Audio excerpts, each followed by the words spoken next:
सदन जी का जो जन्म है, इसी से हमें ये पता चलता है कि भगवान केवल भाव देखते, केवल भाव देखते हैं। सदन कसाई ताकि नीकी कसियाई, जैसे बाराबानी सोने की कसौटी कसियाई है। जीव को न बध करें ए पे कुलाचार ढरे, बेचे मांस लाए प्रीति हरि सो लगाई है। गंडकी को सुत बिन जाने तासों तोल्यो करे, भरे दृग साधु आनि पूजे पे न भाई है। कही निशि सुपने में वाही ठोर मुंह को देवो, सुनो गुण गान रीझो ही की सच्चाई है। सदन जी का जन्म कहां हुआ? कसाईकुंड, जहां पशुओं का वध करना एक स्वाभाविक वृत्ति है, निंदनीय किसी भी जीव की हिंसा करना निंदनीय कार्य है। देखो, पर कभी कभी ऐसे महापुरुषों का प्रभाव प्रकाशित होता है कि कुल कर्म छू भी नहीं सकते। सदन जी जैसे स्वर्ण कसौटी पे कसा जाए तो खरा निकले, ऐसे खरे महाभागवत थे। उनके हृदय में एक बार कुछ रिश्ते नातेदार आए, बच्चे ही थे, तो पिता एक छोटा बछड़ा लाए। वहां तो कटते ही रहते थे। पिता ने कहा कि ज्यादा तो इसमें मांस नहीं, इसकी टांगों में मांस है पहले, तो फिर अपने अतिथि का स्वागत करते हैं। सदन जी ने जब सुना उसके पास गए तो लिपट कर रोए, बच्चे थे, बछड़े से,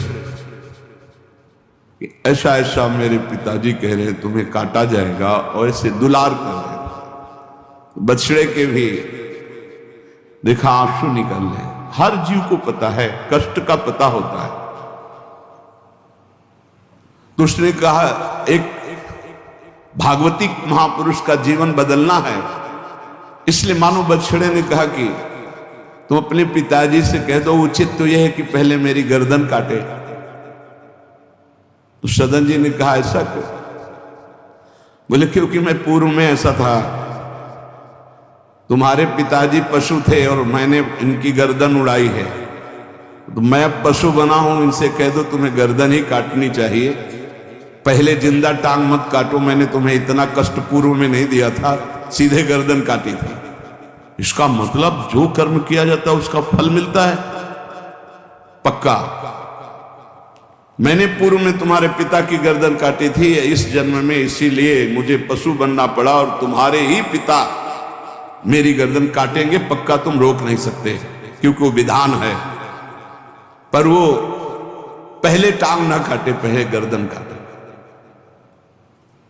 अब ये घटना उनको बहुत चुभी। जीव को अपने कर्म का फल भोगना पड़ता है जन्म जन्मांतरों में। बच्चे ही थे, कुछ संत मंडली जा रही, यही है मत की रति गति भूति भलाई, जब जे जतन जहां जे पाए, सो जानो सत्संग प्रभाव। सत्संग का एक अमोघ प्रभाव होता है। वो संतों के सामने गए, चरणों में लौट गए, बालक थे।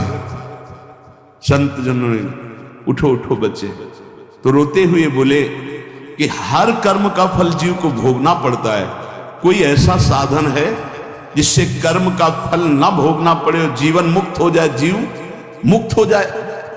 उनका भगवान का निरंतर नाम रटना, श्री हरि हरि नाम निरंतर रटे, और स्वयं किसी जीव को कष्ट ना दे, और संतों का संग करता रहे, तो जीवन मुक्त हो जाएगा। बस छोटे से बालक सदन जी में बात बैठ गए, बस अंदर शुरू कर दिया, हरि श्री हरि श्री हरि श्री हरि। संतों की बात मान ले तो परम पद जेब में है। अब पिताजी जब तक रहे तब तक वो वध करते रहे जीवों का, लेकिन सदन जी ने कभी कभी किसी का वध नहीं किया। वो कुल परंपरागत मांस खरीद लाते और उसी को मुनाफा करके बेचते और परिवार का पोषण करने लगे। एक दिन ये रास्ते में आ रहे थे तो किसी साधु का बटुआ ढीला होगा तो शालिग्राम भगवान गिर पड़े।